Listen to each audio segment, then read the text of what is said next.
Hey, welcome back. I'm Gary Parr. And I'm Christine Williams. You're listening to the midweek version of the Fiber Talk podcast that we do twice a week for people who stitch. Yes. And our winner of the Lucy Calcutt sampler chart, Rosalind Schultz. So that was nice for Rosalind. Haven't heard back from her. Sent her an email. Haven't heard back from her, but I'm sure I will. It was weird. When I talked about how I had modified my stand so I could hold a scroll frame. Yes. It was, I don't know, 2 weeks ago, I got an email from Rosalind that her husband was going to she had the same stand that I have, the same base, and her husband was going to modify it, and could I send pictures and show what I did? So I did a whole bunch of pictures and explained what I did and everything. And sent them to her, they got the appropriate thanks, and that was it. I thought nothing more of it. Mm-hmm. And then when the random number generator set up the number, and I looked at the list of all the entrants for the Lucy Calcutt, by golly, it was Rosalind. So that was kind of weird. Yeah, that is funny. Yep. So good for her. That's be a great chart to have for her. Yeah, that is. It's so pretty. It really is. Yep. I hope she gets her new stand so she'll be able to stitch right on it.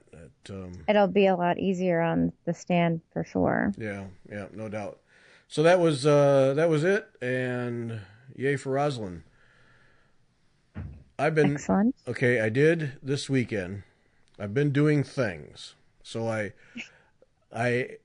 this past weekend, not a lot of time, but I had Sunday, most of Sunday. And I have all these projects that I have lined up to do, but they all needed linen cut and edged. Mm-hmm. So that was my project Sunday. I had the sewing machine out and the cutting board and the rotary cutter, and cleaned up edges and cut linen and edged linen just about all day Sunday. Have a nice little stack of cloth now ready to be washed and ironed and stitched on. But yeah, that's pretty. That's a good feeling to be in that state where you have all those things. Yep. And sometimes it's tough with a sewing machine if you don't have a dedicated space where you can keep it out. It's kind of a pain in the neck to take it out and stitch one, and then put it away, and then take it out for the next one. It's nice to be able to sort of get a whole bunch of them done in one sitting, and then you can just pull them out and have them available for you. Right. Yeah, well, I mean, I have I have my table, so I can have the sewing machine on the table. But yeah, I can't leave it out all the time. It just can't sit out on its own little table. And so yeah, that's what I just stacked up, and I just thought, I'm just going to do mindless, something just absolutely mindless. And so I just cut cloth and edged it, and now I'm going to do some embroidery. I'm going to try Mary Corbett's with 1T, her alphabet sampler. I'm going to try to see how I do on 3 or 4 of those. So I have the good for you. Have the linen all cut and the muslin to go on the back all cut, and I have floche. I think that's how you say it. Floche, floche.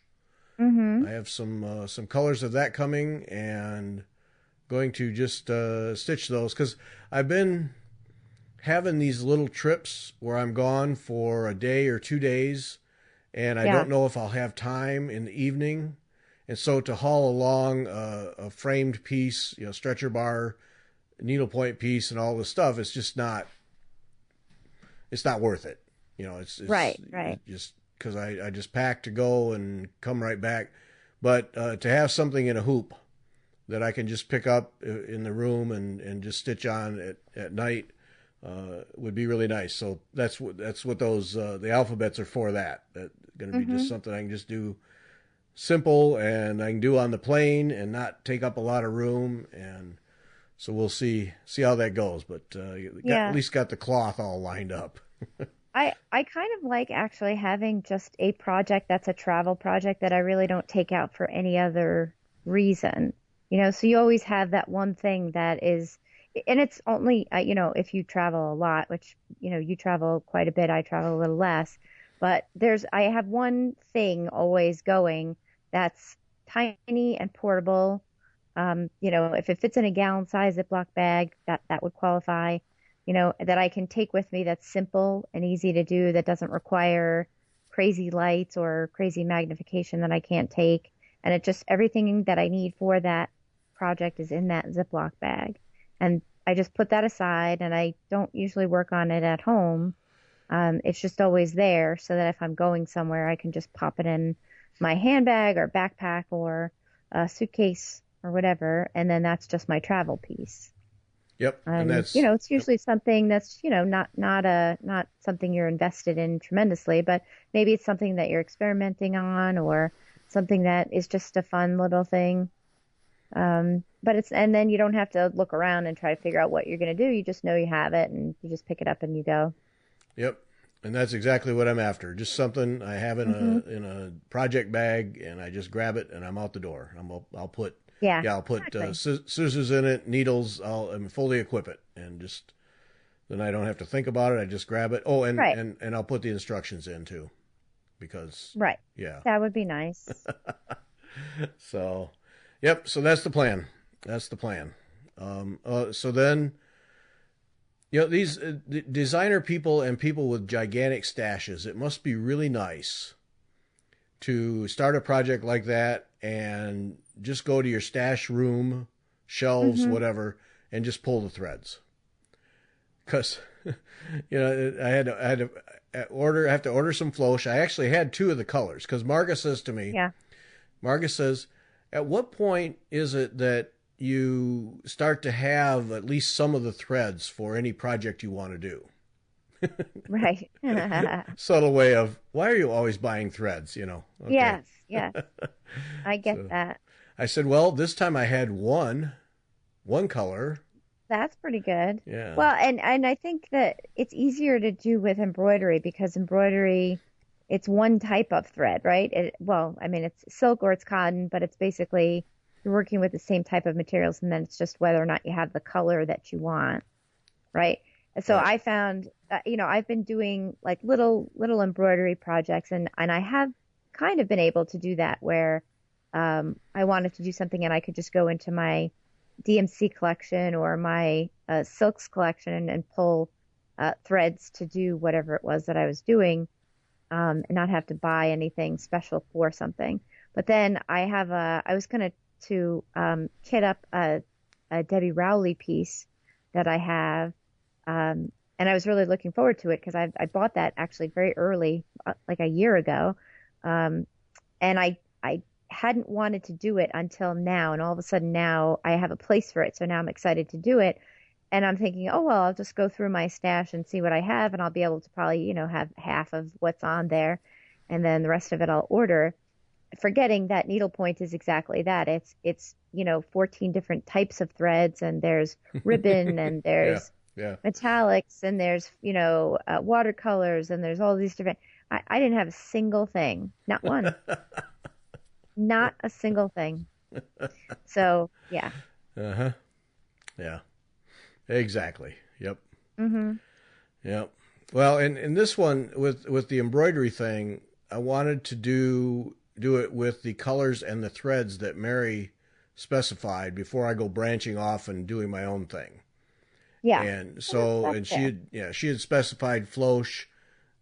You can do it with DMC cotton, 2 strands, but I thought, no, I'm going to do it so I can just use 1 strand and gain some experience, and then I'll start to branch out, because there's a couple places where, I have a couple threads I'd be happy to use there, but I'd just soon at least do one of the letters the way she's designed it with the threads she's designed, and then get creative, because it's that her alphabet sampler is one of her ebooks, and it's the whole it. I had the book, and the ebook, and I had it on my iPad in Goodreader, which is my PDF reading thing, and I'd leafed through it a few times, but I didn't realize until I started to get this set up how thorough she is with her instructions and diagrams and photos. Yeah, really, really good. And these are just little 3-inch simple little 3-inch high letters, just kind of curvy letters. But then she's got different stitches and different flowers and leaves and things to adorn the lines. And it looks like each one of them will go together relatively easy and not take forever, and look real nice. So I'm thinking that my overall plan is I'm going to stitch one for each of the ladies. We have a Bible class that meets at our house usually twice a month. And so I'm going to do one for each of the ladies in the group. There's only 7 of us. That's nice. And it'll give me some experience doing that. But then I'm going to also finish them, use Vanna's techniques and finish them as a stand-up thing, a sandwich board, stand-up thing, to gain some experience there. So it's self-serving on 2 fronts, but also I hope if I do it right, there'll be a nice little gift thing. So yeah, I like that. Yeah. So, and then this is Tuesday. Last night, and then I have a free Trish Burr piece, her white with some color pieces that I'm going to do, and so of course I needed some DMC floss, and my little software in my phone said that I had a skein of each of the ones that I needed. Yeah. Yeah, I don't know where it's at. So well, that's not good. I looked it's like 4 or 5 different skeins, and I'm supposed to have one of each, and I can't find them. I figure they're in a bag somewhere with a project that I started, but I can't find it. And so I had to go to Joann's. Now, I've not been to Joann since the scissors, so I had to go there, and then the scissors incident, yes, and then I had followed your lead, and I deleted the app. So I go to Joann's because it's DMC floss was 3 for 99 cents. So it's late at night, and yesterday was the last day of the sale, and I needed, I don't know, 4 or 5 skeins.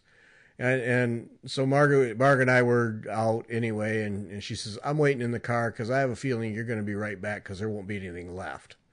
And I did. I expected to go in and just see these ravaged shelves that used to hold DMC floss. Not the case at all. No, they were pretty much full. So I must have the secret Joanns that people don't beat for threads. So anyway, so I was able to get the ones I wanted. And then, surprise with surprises, a half dozen others just fell into my hands as I was walking down the aisle. And, cause at, $3 for $1, I'll take that. And, so I got that. And then, so I got that price. And then I get to the car and I remembered that I'd eaten up all my white thread edging cloth. And of course had a list, but then ignored the list and, forgot the white spool of thread. So it just regular sewing thread. So I went back in to get the thread because I was there, and at the checkout, and it was like 500 yards was like $4 or $5, and I thought, man, that's healthy for thread. That's about right, though, huh? Depends on the brand. Yeah, it was Coates thread. Yeah, so. That is the brand. So I thought, well, I wonder if I have a coupon. So I opened up my handy app. By golly, 60% off threads. There you go. So I won again. We're still a long way from the money I should have saved on the scissors, but right. I'm a $1.250 into it, I think. So progress. So you're getting there. It'll be fine. The young ladies. I'd love to be in the minds of the young ladies that check you out, because I show up with my coupon for the floss, and I'm anxious for her to scan that so I'll get the money off. And she says, not yet. Nope, just a minute. And so I wait while she scans each of the skeins of floss. Yes. Now she says, so I show her the phone so she can scan it. And I come back, she says, oh, forgot something. Yeah, I forgot something. And then I said, hey, I wonder if I have a coupon. And I could tell she's standing there going, you do. It's 60% off. You can just see what's going in her head. It's 60% off. Dig it out so you can see. It's just, Yeah, okay, he's out of here. Now we can go back to Yeah, normal. but Yeah. you're not the only person because there's going to be, a third of the people with the Joann's coupons because there's so many of them and because there's all the different combinations that that a third of the people that get to the registers are standing there trying to mentally calculate in their head what the best Yes. combination Yes. of coupon usage is to get the best amount of money off, you know. Right. I'm Right. sure have been that person at times. Yep. So no matter what you do, I'm sure that they've seen other people that, have just stood there. Like they just make it so complicated. Yeah. The coupons there's a lot of them and they're always changing and it's 40% off or 30% off your whole order or 20% off a full priced item or not as much off of a sale item, and then you look and you're like, I'm not sure which of these applies. Right. Right. So, Yeah. yes, you have to figure all that out.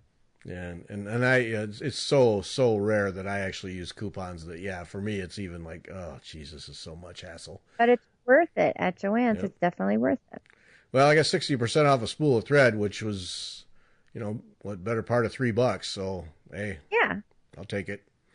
Mm-hmm. Yep. So all right. Especially if you buy fabric there too. Yeah. Because sometimes the fabric can get a little spendy as well. So, and that's, they'll usually have a coupon that will apply to that. So if you go in and get one cut of fabric, you can get a good chunk of money off.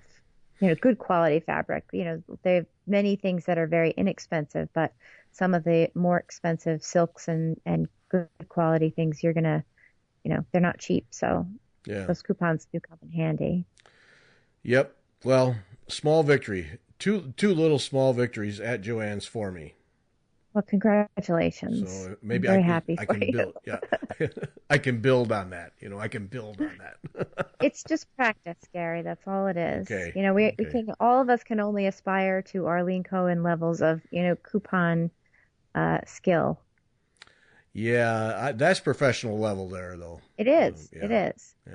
But that's how you know what your pinnacle is. That's what you know what the goal is. Yeah, that bar is way up there. I can see it up there. It is. Yeah. Mm-hmm. It is. It takes years. Yeah. Well, that's professional grade right there. She's offered to tutor me, so I can call her at any time. But I toughed it out last night. I got him. Yeah. I suspect that if you go into Joann's at any time, you could probably walk the store and find one woman, and you'll know when you see her that if you walked up to her and say, I have all these coupons and I don't know which ones to use. What should I do? There'll be one woman that A, will be thrilled to help you, and B, will have this whole system down pat. Yeah, exactly. So she will take your app and say, well, if you use 40% off here and then use your 20% off of fabrics, then use that in combination with your frequent flyer card, she'll have it all worked out for you. You just have to get used to spotting that lady. Yep. Frequent flyer card. Yeah. Yep. Yep. She knows how to work it. Yeah. She can work. She can work a $10 Joann's purchase into a free flight. Just watch her. Absolutely. Yep. Yeah. So I'm armed and dangerous now. I've got thread on the way. I've got ground cloth ready. I have projects I've already started. I have to say though, it was in just a weird way. It was fun to just spend Sunday just mindlessly cutting rectangles of cloth and sewing edges on them. It's just mindless nothingness. So yeah. But I got cocky too. I got cocky with the machine. I do. Okay, so I have this. It's overstitch, or I don't know. It's stitch setting number 6 on my machine, whatever that is. And so I'm an absolute novice rookie at this stuff. So I'm just inching the cloth through, and then I get it out the back side enough that I can hang on to it to help guide it. And I'm going, it's just inching along. It's like a stitch a second, because I don't know. I don't know. I just don't know. And so I'm kind of getting comfortable with it. And I think, I bet I can go a little faster with this. But it's an overstitch thing. So I didn't know if the machine could handle it. Because there's several steps to each stitch, or it appears to be. I don't know. What do I know? So for fun on one piece, I just jacked the speed up to about 3/4 and pushed the foot pedal to the Yeah. floor. Holy smokes, that was cool. Man, Yeah. that needle was just a blur, and I was through that piece in no time. It was fantastic. I didn't realize the Yeah. machine would do that. It was great. So then the other thing that you can learn how to do is, so here's a trick. So you were making squares, right? How big Right. are the squares? Longest one was a foot. Yeah. Okay, so if they're all kind of the same size, what you can do is you can cut one long strip, and then you edge down the long edges of the strip, and Oh, then you cut it into squares from there, oh, right? look at So let's you. say, Look at right? you. Yep. So you're going to cut 6 squares. You make it 1 square wide and you make it 6 squares long, and then you just edge down a whole length, and then you cut it into the squares on the Yep. horizontal line, and then you edge each of those. The other thing that you should know is if you're cutting squares, I'm imagining that you're taking the square and you're going right side, top, left side, bottom, cut the thread, right side, left, cut the Yeah. thread, Right. right? So the other thing you can do is you don't have to cut the threads in between. So you just run around the 4 corners and then just run a couple, hit the pedal with no fabric there. So you have a little bit of a tail, and then just start feeding your next square in, and then just run that whole square through and then feed it through. You don't have to cut each one. And then you have basically almost like a string of flags is really what it ends up looking like. Oh, oh, And then I then you get just it. cut them all at the end, and it's easier to keep them neat that way too because they're kind of all connected. Oh, look at me learn things. hmm I'd have been done in a fraction of the time with those little tricks. With something like this where you're just edging it, it doesn't. I don't think it's going to matter that much that you're not over, because usually when you're stitching like along a seam or something, you want to do a couple of back stitches Right. to Right. anchor it, right? But for this, Oh, I it's didn't it's care. you Yeah. know, it's no, it's not going to matter really. Yeah, I just don't Uh, want it unraveling. That's all I cared about. this is right. It's just a fray check at this point. So yeah, you could just run up and down one length and then cut them and then run the horizontals. But yeah, don't cut in between. Just run them like a big giant string and then cut them apart after. Oh man, this is fantastic. The tricks of a seamstress right here. Yes. Oh yeah, Yeah. cause that's what I was. Yeah, I'd run aside, pull it off, cut the thread, set it Mhm. in again, sink the needle, start again. Oh man, I could have Yeah. ripped through all those in no time. Ha That's ha ha. that's quilting. That's a quilting trick, right? Because think about it. When you're doing quilting, you're stitching together often many, many, many, many small pieces. So instead of taking, two triangles, stitching them together, cutting them, putting them aside, stitching them together, you're stopping and starting and stopping and starting. And the whole idea of efficiency is to just keep doing one thing in a row and then stop and do something else. So what you do is like if you can imagine you're stitching two right triangles together that would make a square when you stitch them together. You put all your triangles together at once, Yep. and then you sit down at your machine, and then you stitch them together in that flag method. You just run them through the machine, and then you cut them apart and iron your seams apart, and then you lay the squares together and do the same thing over and over again until you have your whole quilt together. Look at that efficiency.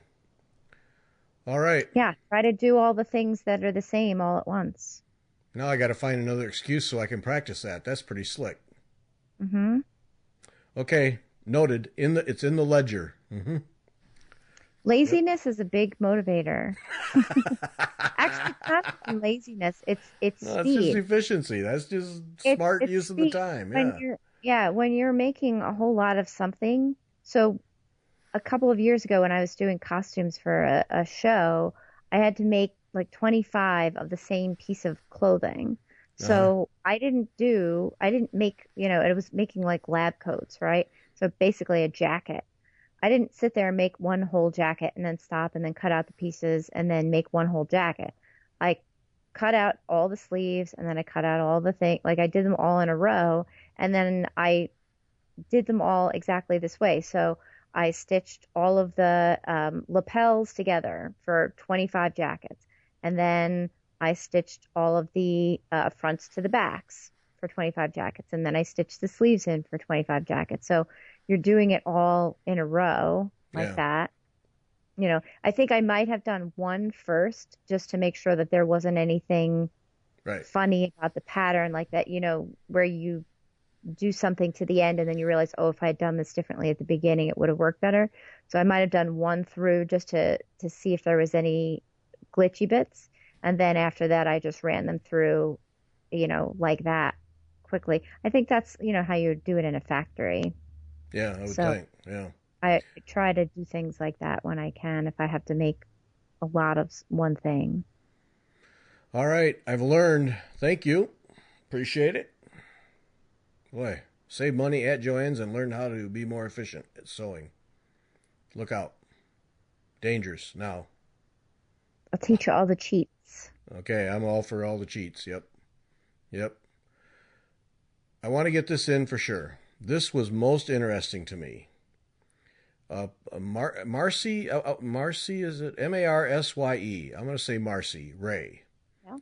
Is a needlework finisher, and she posted on, I believe it was Needlepoint Nation.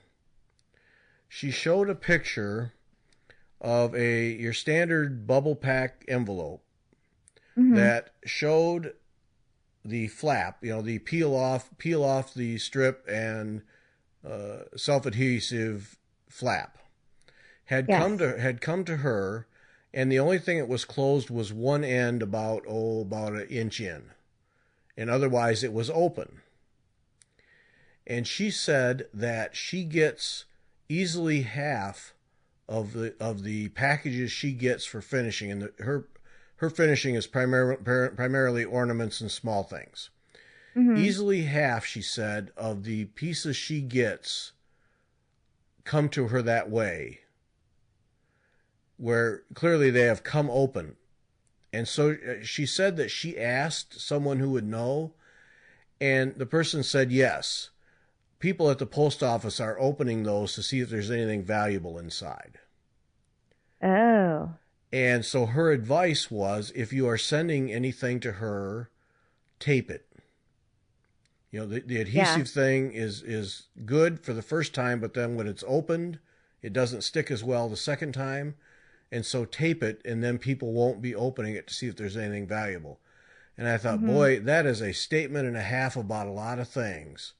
That she said half of the packages she gets come that way, and then of course, you know, what goes with that is she can't be responsible. If your stitching falls out as somebody looks and gets on the floor and gets dirty, and then she gets it because they crammed it back in or they destroyed it putting it back in, then you know, what can she do? And but yeah, this person said that postal people, they look a lot.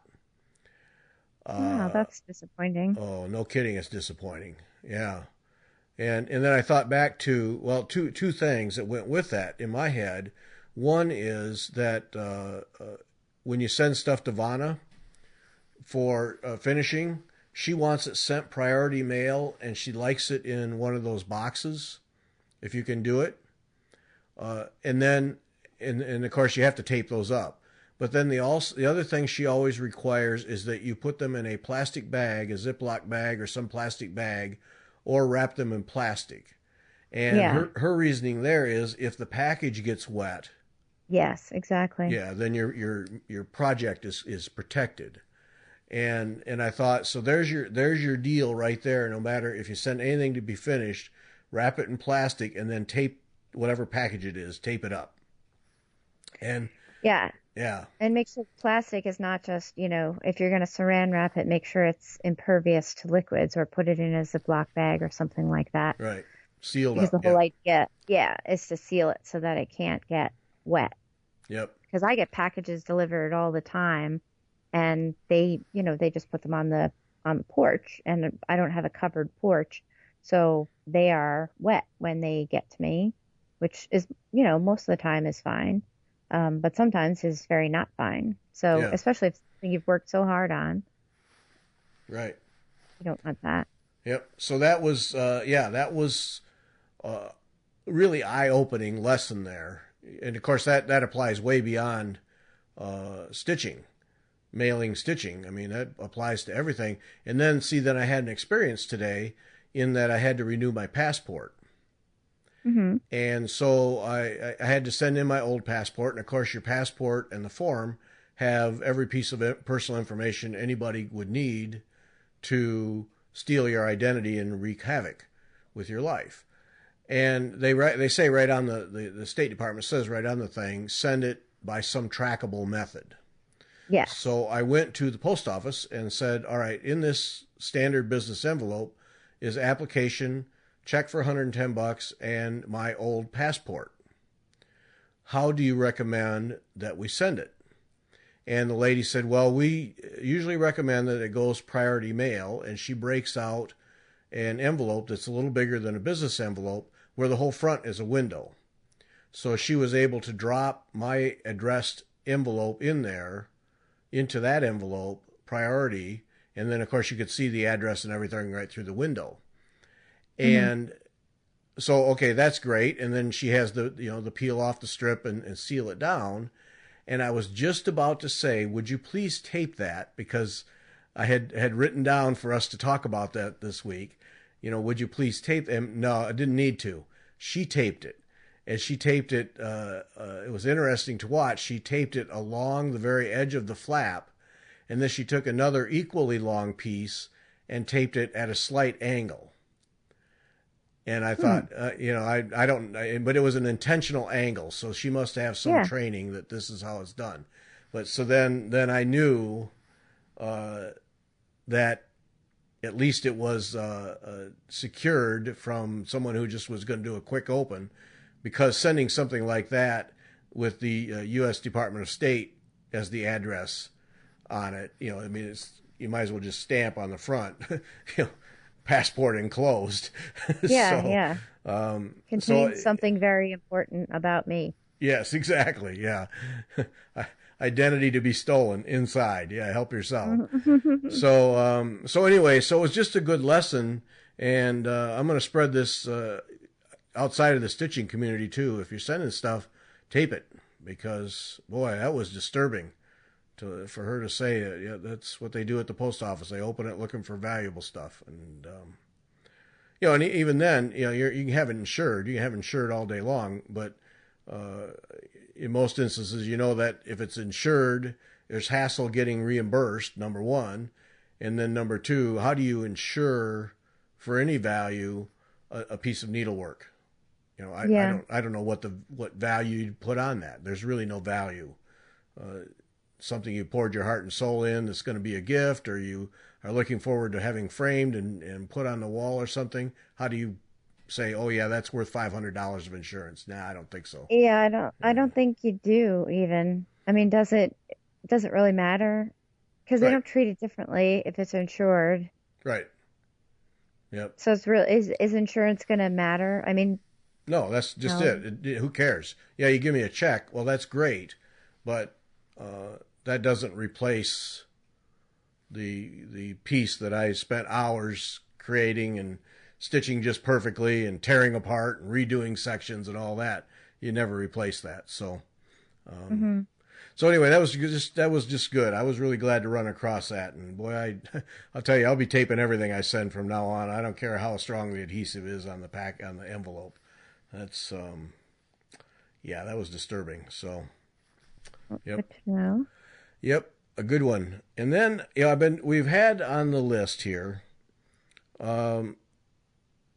various things to talk about. We never get to them.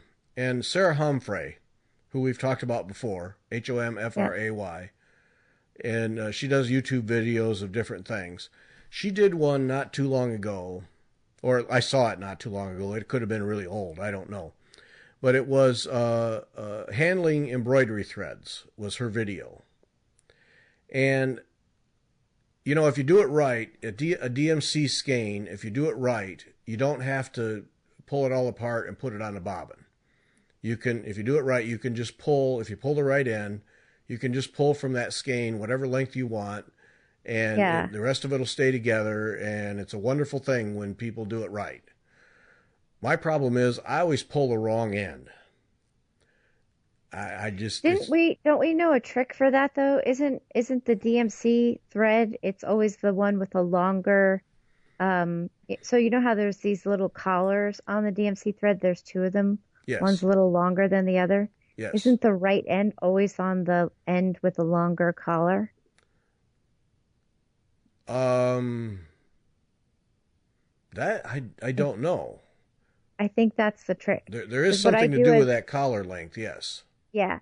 I slide both of them to the middle, and then, because otherwise they immediately fall off because I'm klutzy that way. And I think, I can't remember exactly, but I think the trick is that it's at the end that has the longer collar.